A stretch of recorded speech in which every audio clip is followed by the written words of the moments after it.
కృష్ణ గారు, అసలు నిజంగా వార్తలు కవర్ చేయడమే, ప్రశ్నించడమే మీడియా చేసిన తప్ప ఎందుకు అసలు మీడియా మీద ఇంత దాష్టికంగా దౌర్జన్యంగా ప్రవర్తిస్తుంది అనుకోవచ్చు ఈ పోలీస్ యంత్రాంగం? ఇది అంటే ప్రభుత్వాలకు వ్యతిరేకంగా, అంటే అధికార పక్షానికి వ్యతిరేకంగా, అంటే ఏది చేసినా కూడా, న్యూస్ కవర్ చేసినా కూడా అది డైజెస్ట్ చేసుకుంటా లేదనేది మనకి ఇది అర్థమైంది. ఇప్పుడు గతంలో విద్యార్థి లోకాన్ని తీవ్రంగా అణచాలనుకోవడం అనేటువంటిదే అది చాలా పెద్ద ప్రమాదం. కారణం ఏంటి అని అంటే, మొత్తం కూడా ఇండియాలో, భారతదేశంలో చాలా చాలా ఉద్యమాలు విద్యార్థి లోకం నిర్మించినటువంటి ఉద్యమాలే. మనందరికీ తెలుసు, తెలంగాణ ఉద్యమంలో ఉస్మానియా యూనివర్సిటీ విద్యార్థులు కానివ్వండి, కాకతీయ యూనివర్సిటీ విద్యార్థులు కానివ్వండి, మొత్తం కూడా వీళ్ళు ఒక ఇన్స్ట్రుమెంట్ లాగా ఉద్యమాన్ని రగిలిచ్చిందే విద్యార్థి లోకం. అక్కడి నుండి మొత్తం సకల జనులకు వ్యాప్తి చెంది యావత్ తెలంగాణ సమాజం అంతా కూడా పెద్ద ఎత్తున ఆనాడు ఉన్నటువంటి ఉమ్మడి ఆంధ్రప్రదేశ్ లో కాంగ్రెస్ ప్రభుత్వాన్ని నిలదీసి తెలంగాణ రాష్ట్రాన్ని తెచ్చుకున్నాం. కాబట్టి విద్యార్థులు అనే వాళ్ళు చాలా కీలకమైనటువంటి పాత్ర పోషించారు తెలంగాణ ఉద్యమంలో. ఇది వాస్తవం, ఈ చరిత్ర మనందరికీ తెలుసు.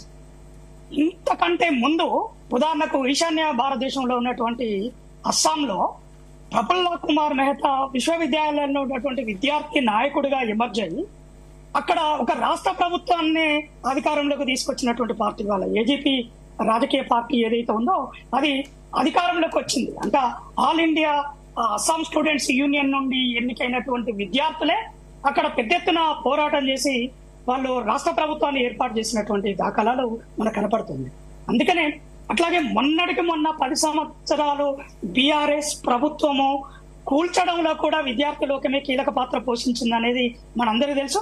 కాంగ్రెస్ ప్రభుత్వం, కాంగ్రెస్ పార్టీ ఇవాళ నాయకులందరూ కూడా నిరుద్యోగులందరినీ, విద్యార్థి లోకాలని అందరినీ, వాళ్ళకి విద్యారంగాన్ని మొత్తం కూడా గత బీఆర్ఎస్ ప్రభుత్వము నిర్లక్ష్యం చేసిందని చెప్పి అట్లాగే ఈ విద్యారంగంలో ఉండేటువంటి విద్యార్థి లోకాన్ని, అట్లాగే నిరుద్యోగులందరినీ కూడా నిర్లక్ష్యం చేసి ఉద్యోగాలు ఇవ్వలేదు అని చెప్పి ఇది విస్తృతంగా ప్రచారం చేసి ఇవాళ అధికారంలోకి వచ్చిన తర్వాత కూడా, ఇవాళ అధికారంలోకి వచ్చినటువంటి ఈ ప్రభుత్వానికి కూడా ఆ మాత్రం సోయి లేకపోతే ఎట్లా అనేది మనం ఇది అర్థం చేసుకోవాల్సినటువంటి అవసరం ఉంది. అందుకనే ఎప్పుడు కూడా ఉద్యమాలు గాని, విప్లవాలు గాని, పోరాటాలు గాని అంటువ్యాధులు లాంటివి.